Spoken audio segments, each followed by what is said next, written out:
Bismillahirrahmanirrahim. Assalamualaikum warahmatullahi wabarakatuh. Innal hamdalillah nahmaduhu wa nasta'inuhu wa nastaghfiruh wa na'udzu billahi min shururi anfusina wa min sayyiati a'malina. May yahdihillahu fala mudilla lahu wa may yudlil fala hadiya lahu. Asyhadu an la ilaha illallah wahdahu la syarika lah wa asyhadu anna Muhammadan abduhu wa rasuluh sallallahu alaihi wasallam.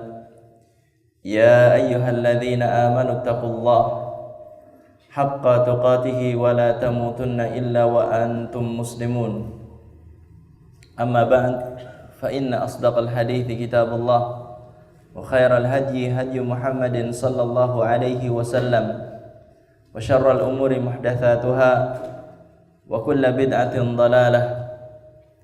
Kaum muslimin yang dimuliakan oleh Allah, pertama marilah kita panjatkan puja dan puji syukur kehadirat Allah Azza wa Jalla pada kesempatan malam hari ini.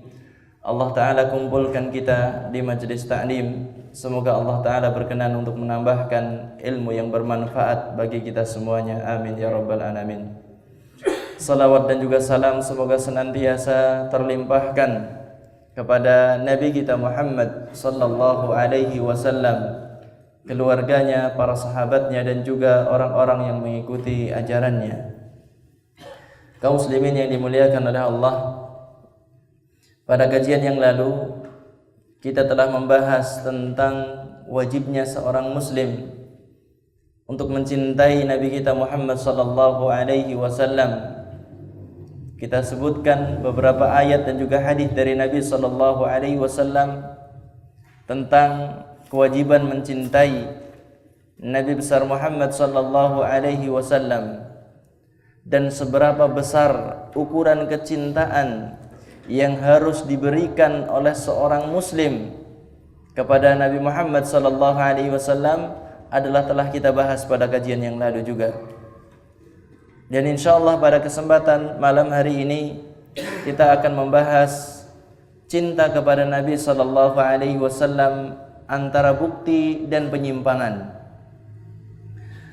Ahlus sunnah, yaitu orang-orang yang beragama berdasarkan Al-Qur'an dan juga sunnah Nabi sallallahu alaihi wasallam sebagaimana dipahami oleh para sahabat radhiyallahu anhum ajma'in, mereka sepakat tentang wajibnya mencintai Rasulullah sallallahu alaihi wasallam, mencintai, memuliakan serta mengagungkan Nabi besar Muhammad sallallahu alaihi wasallam dengan pemuliaan, dengan kecintaan dan juga pengagungan melebihi terhadap seluruh makhluk yang ada di dunia ini.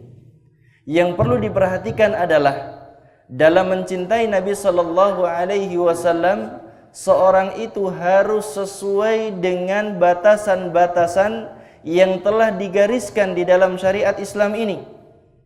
Tidak boleh mencintai Nabi sallallahu alaihi wasallam kemudian kecintaannya menimbulkan sikap berlebih-lebihan, menyanjung Rasulullah dengan sanjungan yang tidak pernah diberikan oleh Allah Subhanahu wa taala kepada Rasulullah, memberikan pengagungan kepada Rasulullah sampai bahkan mungkin menundukkan, disejajarkan dengan Allah Subhanahu wa taala. Ini adalah bentuk yang melampaui batas dalam mencintai Nabi kita Muhammad sallallahu alaihi wasallam. Dan di dalam ajaran Islam, berlebih-lebihan atau yang dikenal dengan istilah ghulu, maka hal ini adalah sesuatu yang akan menghantarkan kepada kebinasaan, akan menghantarkan kepada kerusakan. Hadirin yang dimuliakan oleh Allah, Ahlus Sunnah wal Jamaah, mereka mencintai Nabi sallallahu alaihi wasallam dan mereka mengikuti kepada orang yang telah mencintai Nabi sallallahu alaihi wasallam dengan benar. Siapa mereka yang diikuti? Para sahabat radhiyallahu anhum ajma'in. Mereka itulah para sahabat yang mereka telah mencurahkan kecintaannya kepada Nabi sallallahu alaihi wasallam dengan sebenar-benarnya, dan hal itu diberikan persaksian oleh Allah Subhanahu wa taala. Sehingga kalau kita mencermati bahwasanya para sahabat itu adalah orang-orang yang begitu hebat dalam memberikan kecintaan kepada Nabi Muhammad sallallahu alaihi wasallam, namun kecintaannya tersebut tidak membuahkan sikap berlebih-lebihan, tidak membuahkan ghulu kepada Nabi Muhammad sallallahu alaihi wasallam. Mereka para sahabat mencintai Nabi Muhammad sallallahu alaihi wasallam melebihi cintanya mereka kepada anak-anak mereka sendiri. Dan ini terbukti. Ada sebuah perkataan seorang sahabat yang telah ditulis oleh para ulama dan ini tidak akan dilupakan sepanjang sejarah umat manusia. Perkataan seorang sahabat yaitu Amr bin Al-As. Beliau ketika itu belum masuk Islam.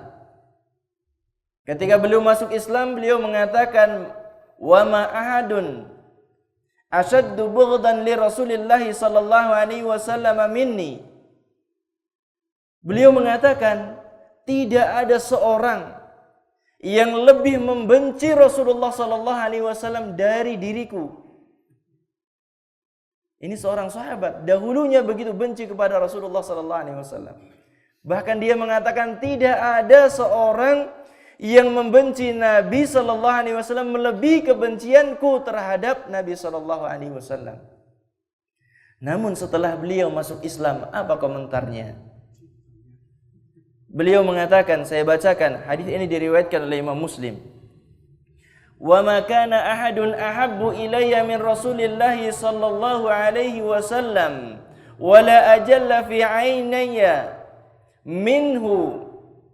Beliau mengatakan tidak ada seorang yang lebih aku cintai melebihi Rasulullah sallallahu alaihi wasallam. Perkataan yang sangat jauh sekali perbedaannya. Pertama kali dia mengatakan sebelum Islam tidak ada orang yang lebih benci kepada Rasulullah melebihi diriku. Dan ketika dia telah masuk Islam, dia mengatakan tidak ada orang yang paling aku cintai melebihi Rasulullah sallallahu alaihi wasallam. Dan Rasulullah sallallahu alaihi wasallam tidak ada yang menandingi dalam kemuliaan dalam pandangan mataku, kata beliau. Wa ma kuntu atiku an amla'a ainayya minhu ijlalan lahu. Dan beliau mengatakan, dan tidaklah aku mampu untuk memenuhi kedua mataku untuk melihat beliau sallallahu alaihi wasallam. Dalam artian apa? Aku tidak mampu untuk memandang Rasulullah sallallahu alaihi wasallam. Karena apa? Ijlalan lahu, sebagai bentuk pengagungan kepada beliau sallallahu alaihi wasallam.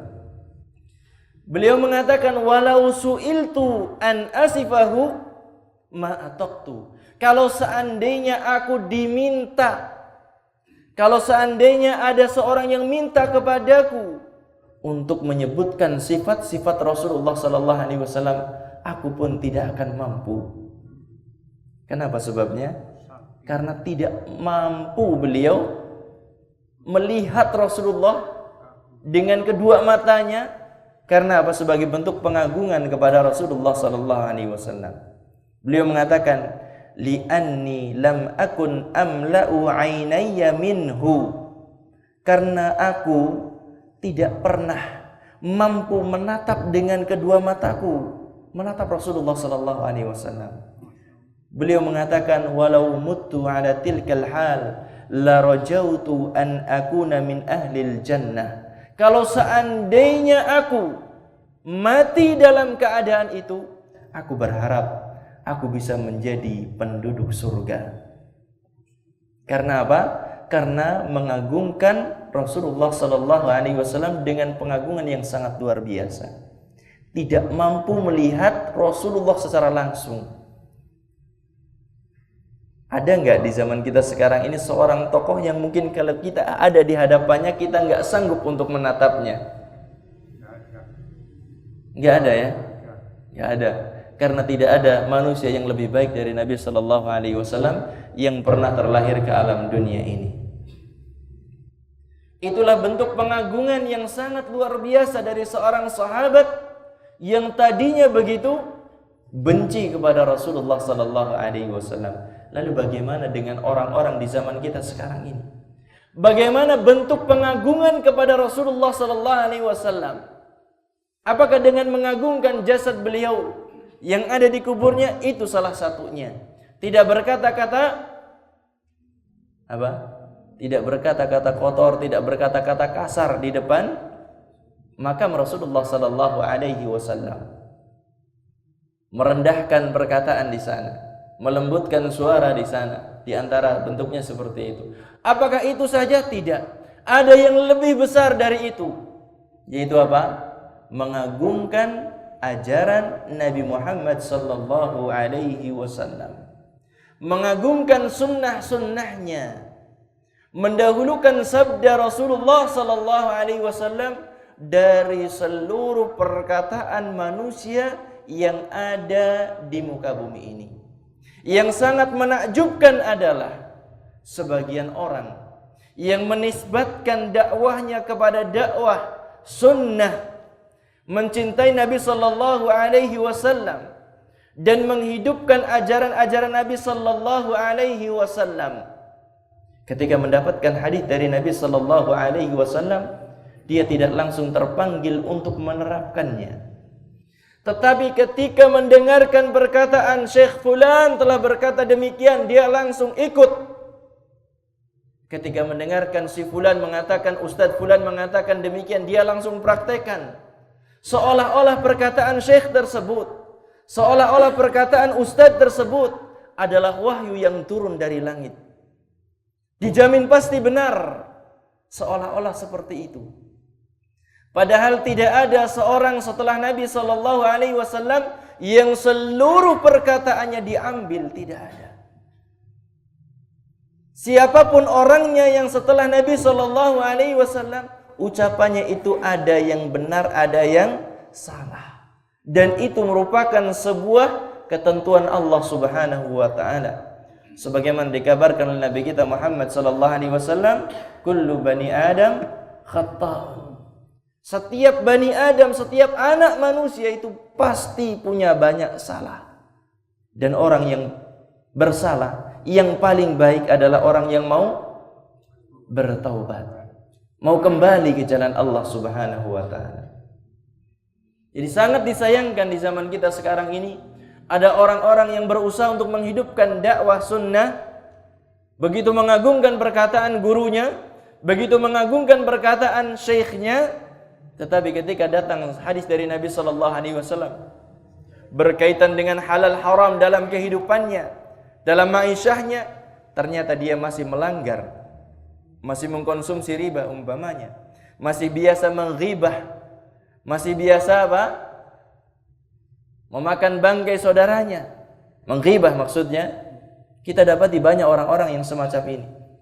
Tetapi ketika mendapati perkataan syekhnya, gurunya, dia langsung sami'na wa ata'na, seolah-olah tidak diperkenankan sedikit pun untuk keluar dari perkataan syekhnya ataupun gurunya atau ustadznya. Hadirin sekalian yang dimuliakan oleh Allah, inilah bentuk pengagungan yang paling besar kepada Nabi Muhammad sallallahu alaihi wasallam, karena tidak setiap orang bisa sampai ke masjid Nabi sallallahu alaihi wasallam kemudian berziarah ke makam Rasulullah sallallahu alaihi wasallam. Tidak setiap orang mampu ke sana. Maka pengagungan bagi orang-orang yang tidak sampai ke sana kepada Rasulullah sallallahu alaihi wasallam, maka pengagungannya adalah mengagungkan apanya? Sunnah-sunnahnya. Hadis-hadis dari Nabi sallallahu alaihi wasallam. Pengagungan kepada Nabi sallallahu alaihi wasallam bagi umatnya adalah dengan menghalalkan apa yang dihalalkan oleh Nabi dan mengharamkan apa yang diharamkan oleh Nabi sallallahu alaihi wasallam. Ini praktek nyata pengagungan kita kepada Nabi sallallahu alaihi wasallam. Nabi mengatakan sesuatu haram, kita katakan itu haram. Nabi mengatakan ini halal, ini boleh, maka kita katakan boleh. Inilah pengagungan kita sebagai umat yang tidak pernah bertemu dengan Nabi sallallahu alaihi wasallam. Hadirin sekalian yang dimuliakan oleh Allah, kemudian kita akan bahas tentang penyimpangan dari ittiba kepada Nabi sallallahu alaihi wasallam. Penyimpangan yang pertama adalah penyimpangan yang terbesar dari ajaran Nabi sallallahu alaihi wasallam, yaitu syirik dalam beribadah kepada Allah Subhanahu wa taala. Jadi penyimpangan terbesar dari ajaran Nabi Muhammad sallallahu alaihi wasallam adalah kesyirikan. Menduakan Allah Subhanahu wa taala dalam peribadahan. Dan di zaman kita sekarang ini, yang namanya kesyirikan bukan tambah terkikis, malah bertambah parah, bertambah subur. Dikarenakan apa? Dikarenakan dibumbui kesyirikan tersebut dengan bahasa-bahasa ilmiah. Kesyirikan-kesyirikan yang ada di zaman kita sekarang ini dibumbui dengan apa? Bahasa-bahasa ilmiah. Contohnya apa? Contohnya apa? Kesyirikan dibumbui dengan bahasa ilmiah. Terapi. Nah, terapi kan? Kesyirikan, tetapi apa? Dikatakan ini sebagai terapi. Terapi untuk menyembuhkan penyakit. Hari ini ada seorang yang berkonsultasi dengan saya. Dia mengatakan saudaranya mengalami sakit, kemudian dibawa ke sebuah tempat terapi. Terapinya itu dengan menggunakan telur. Saya bertanya, telurnya untuk apa? Kalau dimakan, yaitu untuk terapi juga. Iya enggak? Telur ayam kampung khususnya itu ya, itu untuk terapi, bagus. Kemudian dia mengatakan, saya tanyakan, bagaimana telurnya itu digunakan untuk apa? Bagaimana tata cara terapinya? Telurnya itu, telur yang putih, digosok-gosokkan ke seluruh tubuhnya, kemudian telurnya menjadi hitam. Apa?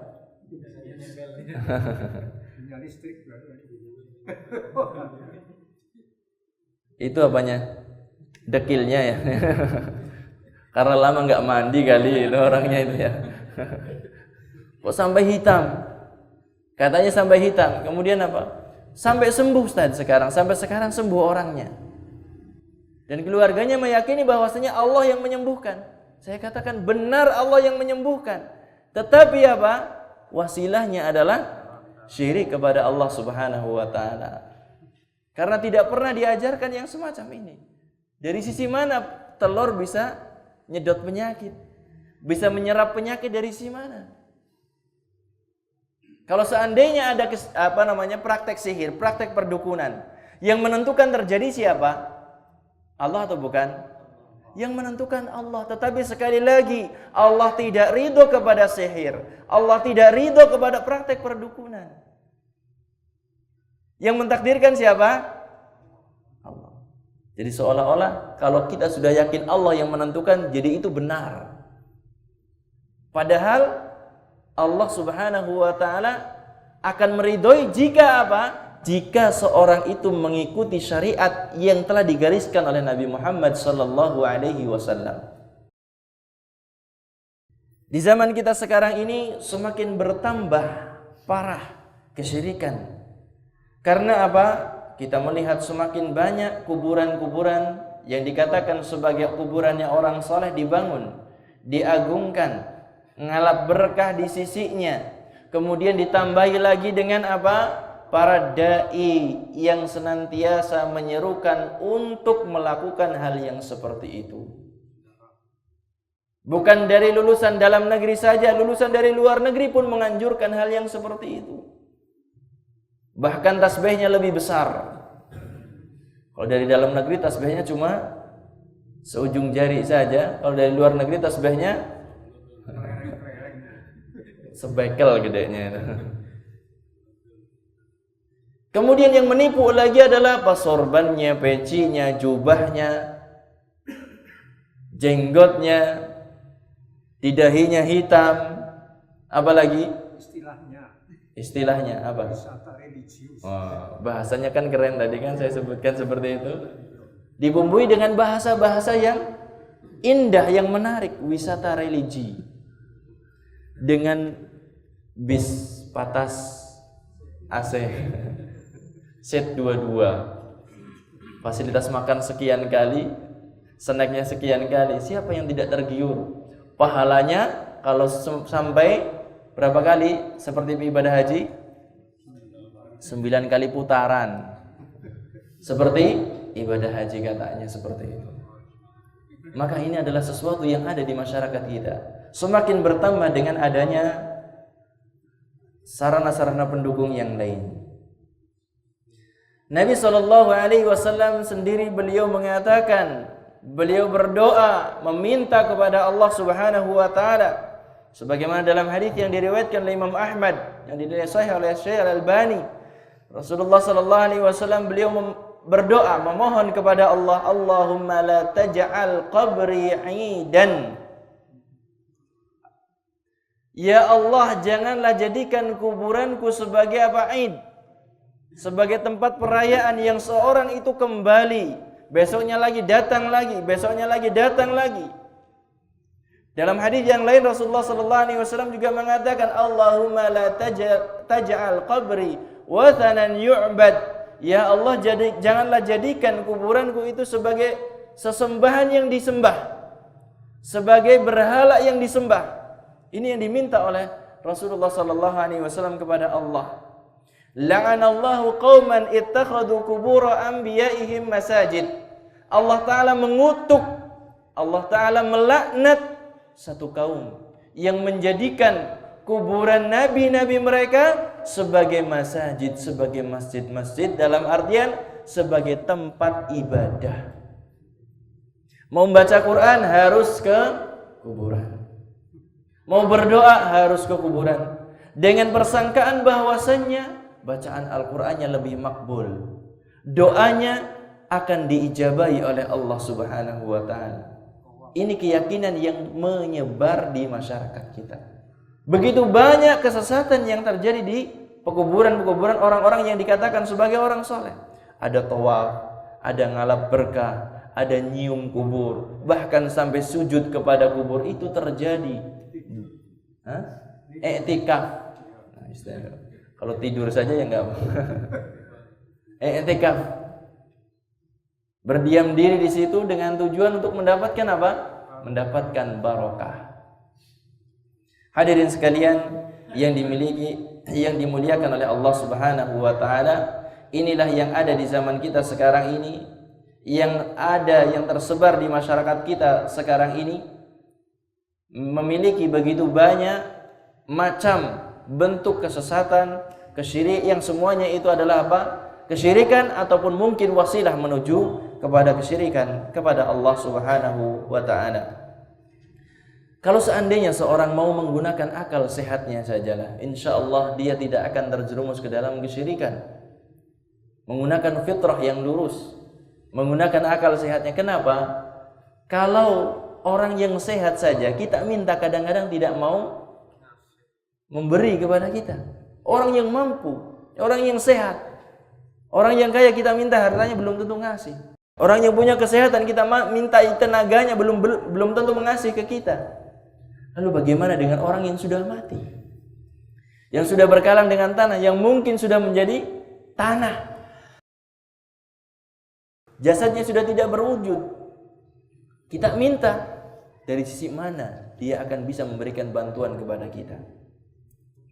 Allah Subhanahu wa taala melarang kita meminta kepada selain Allah yang tidak bisa mendatangkan manfaat, yang tidak bisa menolak madarat. Allah Ta'ala berfirman, وَلَا تَدْعُ مِن دُونِ اللَّهِ مَا لَا يَنْفَعُكَ وَلَا يَضُرُّكَ فَإِنْ فَعَلْتَ فَإِنَّكَ إِذًا مِنَ الظَّالِمِينَ.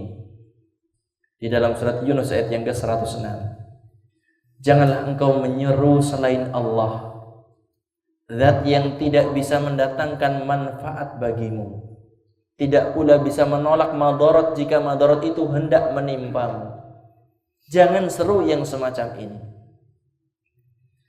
Allah Ta'ala mengatakan fa'in fa'alta, jika engkau tetap melakukan yang semacam itu, fa'innaka idzam minadh dhalimin, sesungguhnya engkau termasuk orang yang zalim. Apa yang dimaksudkan zalim di sini? Orang yang musyrik. Jika kamu tetap masih minta kepada selain Allah sesuatu yang tidak bisa mendatangkan manfaat, tidak bisa menolak madarat yang hendak menimpamu, maka artinya engkau adalah termasuk orang yang melakukan kesyirikan kepada Allah Subhanahu wa ta'ala. Ini yang pertama, penyimpangan dari ajaran Nabi Muhammad sallallahu alaihi wasallam. Penyimpangan yang kedua, mengamalkan bid'ah, mempraktekkan bid'ah. Di antara bentuk penyimpangan kepada ajaran Nabi Muhammad sallallahu alaihi wasallam setelah kesyirikan, yang paling besar dosanya adalah bid'ah. Di antara bid'ah yang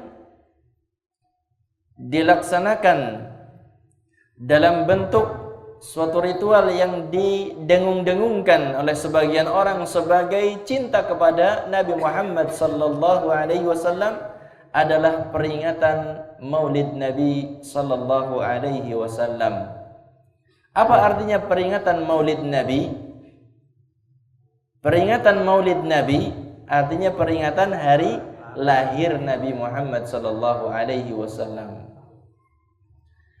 Peringatan Maulid Nabi sallallahu alaihi wasallam ini yang banyak dikatakan oleh sebagian orang sebagai bentuk cinta kepada Nabi sallallahu alaihi wasallam. Perayaan Maulid di dalam Islam semuanya terlarang, termasuk Maulid anak, Maulid kita sendiri, Maulid yayasan, Maulid organisasi, itu semuanya dilarang di dalam Islam. Tidak ada yang diperkenankan. Ada orang yang anti Maulid Nabi, tetapi pas hari lahir yayasannya diperingati besar-besaran. Madani sing muludan, ternyata gawe muludan dewek. Soalnya apa? Anu wis kedisitan. Enggak mau ngikut muludan karena apa? Kedisitan sama yang lain. Akhirnya bikin sendiri dengan acara yang dikemas oleh golongannya sendiri. Ini yang terjadi di masyarakat kita. Ada yang semacam itu. Maulid Nabi sallallahu alaihi wasallam. Apa hukum melaksanakan Maulid Nabi sallallahu alaihi wasallam? Tidak diperbolehkan. Ada beberapa sebab kenapa tidak boleh melaksanakan peringatan Maulid Nabi sallallahu alaihi wasallam. Yang pertama, Nabi sallallahu alaihi wasallam tidak pernah mencontohkan hal tersebut kepada para sahabat Nabi sallallahu alaihi wasallam. Nabi tidak pernah mengajarkan hal tersebut. Tidak pernah mengajarkan, wahai para sahabatku, rayakanlah Maulid, tidak pernah. Dan kalau seandainya Nabi tidak mengajarkannya, kalau seandainya para sahabat berpendapat, maka tentunya kita akan mengikuti para sahabat, karena mereka adalah orang yang paling paham apa yang dimaui oleh Nabi sallallahu alaihi wasallam. Kapan lahirnya perayaan Maulid? Perayaan Maulid ini lahirnya adalah tahun ke-400-an Hijriyah. Sebagian lagi mengatakan 600 Hijriyah, 400 Hijriyah. 3 generasi sahabat, tabi'in, tabi'ut tabi'in, tidak ada perayaan Maulid sama sekali. Yang merayakan Maulid yang pertama kali adalah Fatimiyun yang berkuasa di Mesir. Berkuasa di Mesir, yang mereka adalah mengaku sebagai keturunan Fatimah, keturunan Rasulullah sallallahu alaihi wasallam. Para ulama mengatakan hakikatnya mereka itu adalah penyelundup, aslinya adalah orang-orang Yahudi yang pura-pura masuk ke dalam ajaran Islam untuk merusak Islam dari dalam. Sebagaimana di dalam ajaran Nasrani ada Natal, perayaan kelahiran Isa alaihi salam. Kemudian orang Yahudi ingin merusak ajaran Islam dengan memasukkan adanya Maulid Nabi sallallahu alaihi wasallam. Kemudian yang kedua, kenapa tidak boleh merayakan Maulid Nabi? mencintai Nabi Sallallahu Alaihi Wasallam, membaca sejarah Nabi Sallallahu Alaihi Wasallam bukan hanya pada hari lahirnya beliau saja. Jadi mencintai Nabi Sallallahu Alaihi Wasallam itu adalah apa? Dengan cara mengkaji ajaran beliau, diterapkan dalam kehidupan kita, setiap saat dalam kehidupan kita. Contohnya dalam masalah inilah, dalam masalah hari ibu. Kalau seorang anak memuliakan ibunya setiap hari, tetapi pas hari ibu tidak memberikan bunga, tidak memberikan door prize dan lain sebagainya, dia menghormati ibunya tidak? Setiap hari dia membantu kerjaan di rumahnya. Pas hari ibu dia tidak memberikan apa-apa, cuma biasa saja, dia nyetrika, dia nyapu dan lain sebagainya. Dia menghormati ibu? Hormat sekali kepada ibunya. Kalau orang lain dia mencintai ibu pas cuma sehari saja, nggak pernah bantu di rumah, pas hari ibu baru bawa apa? Kado.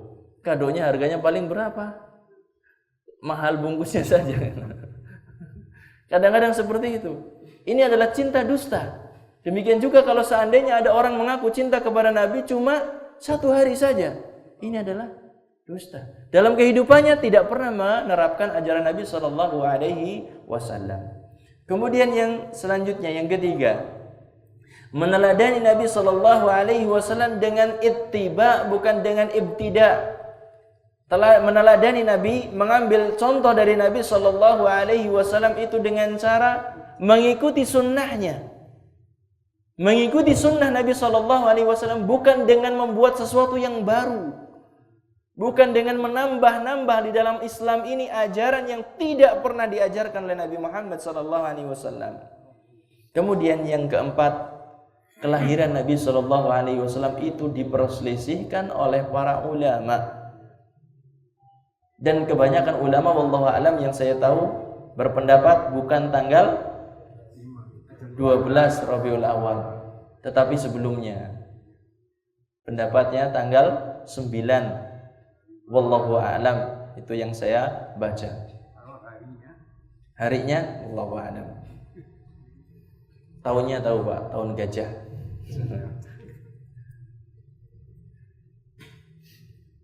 Ini adalah bentuk penyimpangan dari ittiba kepada Nabi Sallallahu Alaihi Wasallam. Yang pertama tadi adalah apa? Peringatan Maulid.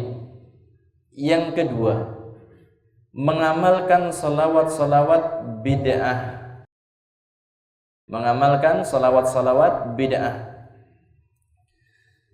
Salawat sebagaimana telah kita bahas pada kajian mungkin sudah berapa bulan yang lalu atau tahun yang lalu di sini. Tentang salawat adalah merupakan ibadah yang sangat istimewa sekali. Salawat ibadah yang sangat istimewa. Kenapa? Allah Subhanahu wa taala ketika memerintahkan salawat kepada hamba-hambanya, Allah taala nyontoi terlebih dahulu. Malaikat juga nyontoi terlebih dahulu, baru memerintahkan kepada orang-orang beriman untuk bersalawat kepada Nabi Muhammad sallallahu alaihi wasallam. Allah Ta'ala berfirman, Innallaha wa malaikatahu yusalluna 'alan nabi. Sesungguhnya Allah dan malaikat-malaikatnya bersalawat kepada siapa? Kepada Nabi Muhammad sallallahu alaihi wasallam. Kemudian barulah Allah Ta'ala memanggil, Ya ayyuhalladzina amanu sallu alaihi wa sallimu taslima. Wahai orang-orang yang beriman, bersalawatlah serta ucapkanlah salam kepada Nabi Muhammad sallallahu alaihi wasallam. Ibadahnya dicontohkan, Allah Ta'ala bersalawat kepada Nabi, malaikat bersalawat, barulah Allah Ta'ala perintahkan kepada hambanya untuk bersalawat kepada Nabi Muhammad sallallahu alaihi wasallam. Salawat-salawat yang bid'ah yang digubah oleh manusia banyak. Sebagaimana dulu kajian kita telah menyebutkan beberapa salawat yang merupakan gubahan manusia. Di antaranya yang terkenal adalah salawat nariyah, salawat al-fatih, salawat apa? Badar dan lain sebagainya. Banyak yang kita telah kaji pada kesempatan yang lalu. Kemudian bentuk penyimpangan dari ittiba Nabi sallallahu alaihi wasallam yang ketiga, berlebih-lebihan dalam menyanjung Nabi sallallahu alaihi wasallam sebagaimana tadi di awal kita sudah mengisyaratkan sebagian orang memuji Nabi tetapi pujiannya melampaui batas. Nabi SAW bersabda, iyyakum wal ghulu fid din.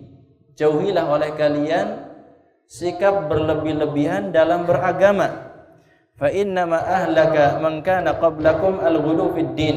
Sesungguhnya telah membinasakan orang-orang sebelum kalian, yaitu berlebih-lebihan dalam beragama. Bersikap berlebih-lebihan dalam beragama, di antaranya adalah berlebih-lebihan dalam memuji dan menyanjung Rasulullah sallallahu alaihi wasallam. Nabi sallallahu alaihi wasallam dikatakan memiliki kemampuan untuk menghilangkan kesulitan. Nabi sallallahu alaihi wasallam dikatakan bisa membuka setiap apa yang tertutup dan lain sebagainya. Nabi SAW dalam hadis yang lain beliau mengatakan, la tutruni kama atratin nasara ibna Maryam. Janganlah kalian itu berlebih-lebihan dalam memujiku sebagaimana orang Nasrani telah berlebih-lebihan dalam memuji Isa bin Maryam. Fa innama ana abduhu. Hanya saja aku adalah hamba Allah. Faqulu, maka katakanlah oleh kalian, Abdullahi wa rasuluh, aku adalah hamba Allah dan utusannya. Ini merupakan keyakinan yang harus dimiliki oleh seorang muslim, bahwasanya Nabi Muhammad adalah hamba Allah, tidak boleh disembah. Wa rasuluh, dan utusannya, maka harus apa? Harus diterima ajarannya, tidak boleh didustakan. Kemudian yang selanjutnya, bentuk penyimpangan dari ittiba kepada Nabi Muhammad SAW adalah mengamalkan hadis-hadis lemah dan palsu yang disandarkan kepada Nabi Muhammad SAW. Karena ini sangat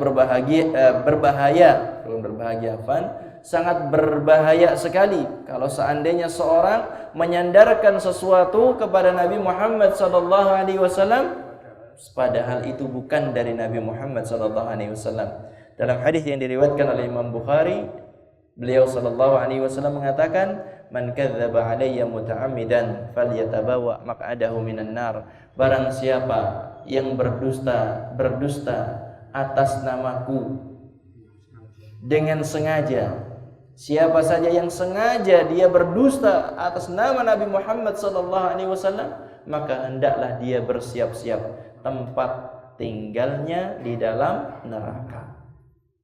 Menisbatkan satu hadis kepada Nabi SAW diancam dengan hal yang semacam ini oleh Nabi SAW.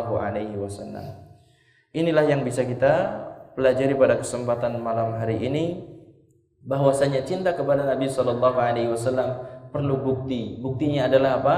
Mengagungkan dan mempraktekkan sunnah Nabi SAW, bukan dengan menyimpang dari ajaran, baik itu dengan syirik, dengan bid'ah, dan juga dengan yang lainnya. Wallahu a'lam bishawab. Sampai di sini apa yang bisa kita pelajari pada kesempatan malam hari ini. Semoga Allah Subhanahu wa taala senantiasa memberikan kemudahan kepada kita semuanya, memberikan taufik dan juga hidayah kepada kita semuanya. Wallahu a'lam bishawab. Kita akhiri subhanakallahumma bihamdika asyhadu an la ilaha illa anta astaghfiruka wa atubu ilaik. Assalamualaikum warahmatullahi wabarakatuh.